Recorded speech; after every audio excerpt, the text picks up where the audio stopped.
नमस्कार। देवरिया की आवाज रेडियो केसरी से प्रस्तुत है स्थानीय हालचाल। पहले मुख्य हालचाल। खेल कूद में उत्कृष्ट प्रदर्शन करने पर छात्राएं हुई सम्मानित। धूमधाम से मनाया गया grand parents day. One nation one election के साथ वन एजुकेशन भी जरूरी। सेवानिवृत्त लिपिक को शिक्षणेत्तर रत्न से किया गया सम्मानित। और माइनर ओवरफ्लो होने से 20 बीघा गेहूं की फसल पानी में डूबी। स्थानीय हालचाल के इस अंक के साथ मैं अनिकेत मिश्र। अब हालचाल विस्तार से। राष्ट्रीय और मंडल स्तर पर खेल में उत्कृष्ट प्रदर्शन करने वाली 2 होनहार छात्राओं को खंड शिक्षा अधिकारी गोपाल मिश्रा और जिला पंचायत सदस्य सुजीत प्रताप सिंह ने ब्लॉक संसाधन केंद्र में स्मृति चिन्ह और मेडल पहनाकर सम्मानित किया। छात्राओं की इस उपलब्धि पर बेसिक शिक्षा विभाग खुद को गौरवान्वित महसूस कर रहा है। पथरदेमा ब्लॉक के ग्राम पंचायत मेदी पट्टी के बेलवनिया गांव की रहने वाली शिफा खातून हाल ही में स्कूल गेम्स महिला अंडर 14 कबड्डी में राष्ट्रीय स्तर पर यूपी की टीम में प्रतिभाग की हैं। वह बीते वर्ष उच्च प्राथमिक विद्यालय नोनिया पट्टी की छात्रा भी रही हैं। वहीं प्राथमिक विद्यालय कौला चक प्रथम की 4वीं कक्षा में पढ़ने वाली छात्रा शाहिना खातून मंडल स्तर पर आयोजित बेसिक शिक्षा विभाग की 100 मीटर दौड़ में चैंपियन रही हैं। इन दोनों का प्रशासन की तरफ से सम्मान किया गया। सेंट्रल एकेडमी में ग्रैंड्स पेरेंट्स डे धूमधाम से मनाया गया। इसमें छात्रों के दादा दादी और नाना नानी उपस्थित हुए। वरिष्ठ अभिभावकों के सम्मान के साथ साथ इस कार्यक्रम में एकेडमी के वर्ष पर्यंत होने वाली विभिन्न प्रकार की प्रतियोगिताओं में प्रथम, द्वितीय और तृतीय स्थान प्राप्त करने वाली छात्र छात्राओं को पुरस्कृत भी किया गया। मुख्य अतिथि सह निदेशक अमन प्रकाश मिश्रा ने मां सरस्वती की प्रतिमा पर माल्यार्पण कर दीप प्रज्वलन के साथ ही कार्यक्रम का शुभारंभ किया। मुख्य अतिथि ने कहा कि हमारे जीवन में दादा दादी, नाना नानी एवं वरिष्ठ अभिभावकों का अत्यंत ही महत्वपूर्ण स्थान है। वरिष्ठ अभिभावक हमें जो ज्ञान एवं शिक्षा प्रदान करते हैं वह कोई विद्यालय और ना ही कोई अध्यापक दे सकता है। अतः हमें अपने बुजुर्गों का ख्याल रखना चाहिए, उनका सम्मान करना चाहिए। पथरदेमा में सुहेल देव भारतीय समाज पार्टी के राष्ट्रीय मुख्य प्रवक्ता अरुण राजभर ने कहा कि पार्टी शोषित, वंचित, पिछड़े, दलित और अल्पसंख्यकों के हक की लड़ाई लड़ रही है। देश में वन नेशन वन इलेक्शन के साथ वन एजुकेशन भी लागू होना चाहिए।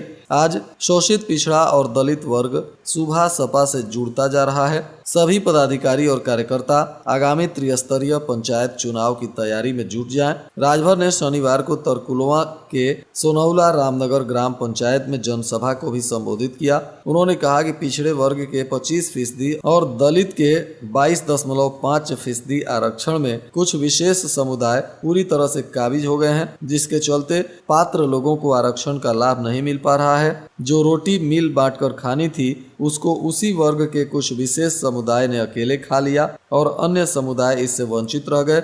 ओबीसी और दलित वर्ग की मुक्ति के लिए रोहिणी आयोग की रिपोर्ट भी लागू करने की जरूरत है। इधर सेवानिवृत्त प्रधान लिपिक नमो नारायण मिश्रा को अयोध्या में आयोजित एक शिक्षणेत्तर कर्मचारी संघ के कार्यक्रम में परिवहन मंत्री ने शिक्षणेत्तर रत्न से इन्हें सम्मानित किया। वह संगठन के जिला अध्यक्ष का दायित्व निभा चुके हैं। सेवानिवृत्त होने के बाद राष्ट्रीय स्वयंसेवक संघ के नगर संघ संचालक के तौर पर सामाजिक क्षेत्र में भी वे सक्रिय हैं। तरकुलवा क्षेत्र की बाबू पट्टी माइनर ओवरफ्लो होने के चलते दर्जनों किसानों का 20 बीघा से अधिक गेहूं का फसल पानी में डूब गया, जिसको लेकर किसानों में आक्रोश व्याप्त है। उनका कहना है कि यदि नहर विभाग समय से माइनर की सफाई टेल तक कर दिया होता तो फसल पानी में नहीं डूबती। सेमरी रजवाहा के क्षेत्र के नारायणपुर से निकलकर पथरदेमा और तरकुलवा विकास खंड क्षेत्र के नारायणपुर, खरहरिया, सरैनी, बाबूपट्टी, सीतापट्टी, कौला चक सहित कई गांवों में गुजरने वाली इस माइनर की सफाई नहीं हो पा रही है, जिसको लेकर यह समस्या आ रही है। नगरपालिका परिषद भी नगर के लोगों का जीवन सुविधाजनक बनाने के लिए तत्पर है। सीमित संसाधनों में कुछ बेहतर करने का प्रयास किया जा रहा है। इसी कड़ी में कुछ प्रस्तावों ने मूर्त रूप भी लिया है। कुछ प्रस्ताव 2025 में धरातल पर उतारने की प्रक्रिया है। बताया जा रहा है कि पुराने 25 वार्डों में नगरपालिका परिषद साफ सफाई, प्रकाश, पेयजल समेत अन्य मूलभूत सुविधाओं को व्यवस्थित करती रही है। अब नए 8 वार्ड जोड़ने के बाद ग्रामीण व्यवस्था के तहत संचालित इन नए वार्डों में आधारभूत सुविधाओं को जुटाना नगरपालिका के लिए बड़ी चुनौती दिख रही है। इसको देखते हुए नगरपालिका ने अनेक प्रस्ताव शासन को भेजे हैं। बताया जा रहा है कि पेयजल को नई बस्ती में घर घर पहुंचाने की कोशिश हो रही है। वार्ड नंबर 28 के तहत अमेठी में एक पानी की टंकी बनाने के लिए जमीन मिल गई है। इसका प्रस्ताव भी बोर्ड से पास हो चुका है। इसे 2025 में पूरा करने का लक्ष्य रखा गया है। नए साल में शहर के लोगों को वर्षों से लंबित मांग पूरी होने की उम्मीद दिख रही है। बताया जा रहा है कि भीखमपुर रोड के उत्तर तरफ के मोहल्ले का पानी 30 फीट रोड होते हुए आगे सिंचाई वाली नहर के पास खुले में छोड़ दिया जाता था, जिससे खाली प्लॉट जलमग्न हो जाते थे। इसी से निजात पाने के लिए नगरपालिका नहर के नीचे से साइफन बनाकर कांची नाले में शहर का पानी ले जाने के प्रस्ताव को शासन को भेजी है। 2025 में इसे भी पूरा कराने का उम्मीद दिख रहा है। तरकुलवा के सिरसिया गोठा गांव निवासी एक 35 वर्षीय युवक की चेन्नई में सड़क हादसे में मौत हो गई। कुछ ही महीने पहले वह रोजी रोटी के सिलसिले में चेन्नई गया था। वहां पर ट्रक की ड्राइवरी करने के बाद परिवार का भरण पोषण कर रहा था। इसी बीच खबर मिला कि सड़क हादसे में इनकी मौत हो गई। मृतक का नाम जमीरुल खान, उम्र 35 वर्ष, पुत्र शेर अली खान बताया जा रहा है, जो 3 भाइयों में दूसरे नंबर पर था। बताया जा रहा है कि इनका ट्रक अनियंत्रित होकर पलट गया, जिसमें वह ट्रक के नीचे दब गए और उनकी घटना स्थल पर ही मौत हो गई। घटना के बाद से परिजनों में चीख पुकार मचा हुआ है। जिले के 4,31,000 पशुओं का टीकाकरण कराया जाएगा। पशुओं को खुरपक्का, मुंहपक्का का टीका लगेगा। टीकाकरण करने को लेकर विकास खंडों में 16 टीमें बनाई गई हैं। 15 फरवरी तक टीकाकरण अभियान चलेगा। टीकाकरण से पशुओं को विभिन्न रोगों से बचाव किया जाएगा।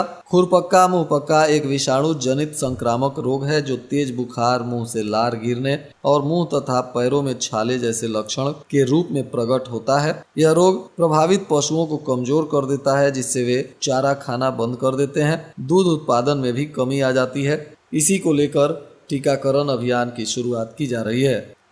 तहसील बार एसोसिएशन रुद्रपुर के चुनाव में राजेश त्रिपाठी अध्यक्ष और सत्य प्रकाश सिंह महामंत्री चुने गए। 64 पंजीकृत अधिवक्ताओं में 63 ने मतदान किया, जिसमें महामंत्री पद के लिए 1 मतपत्र अवैध हो गया। तहसील बार एसोसिएशन के अध्यक्ष पद के लिए राजेश त्रिपाठी, ब्रिज बिहारी पांडे, सत्यनारायण पांडे प्रत्याशी थे, जबकि महामंत्री पद के लिए सत्य प्रकाश सिंह और विनोद पाठक मैदान में डटे थे। इसी कड़ी में राजेश त्रिपाठी अध्यक्ष और सत्य प्रकाश सिंह को महामंत्री निर्वाचित किया गया है। इधर ट्रांसपोर्ट बार एसोसिएशन का भी चुनाव हुआ। इसमें राम प्रवेश सिंह बार के अध्यक्ष चुने गए। चुनाव में कुल 45 अधिवक्ताओं ने मतदान किया। इनमें अध्यक्ष पद के प्रत्याशी राम प्रवेश सिंह को 29 और सचितानंद श्रीवास्तव को 16 वोट मिले, जिसको लेकर 13 मतों से राम प्रवेश सिंह विजयी घोषित हो गए। और आज के मौसम का तापमान देवरिया में न्यूनतम 9 डिग्री सेल्सियस और अधिकतम 24 डिग्री सेल्सियस रहने की संभावना है। अंत में मुख्य हालचाल एक बार फिर। खेल कूद में उत्कृष्ट प्रदर्शन करने पर छात्राएं हुई सम्मानित। धूमधाम से मनाया गया ग्रैंड पेरेंट्स डे।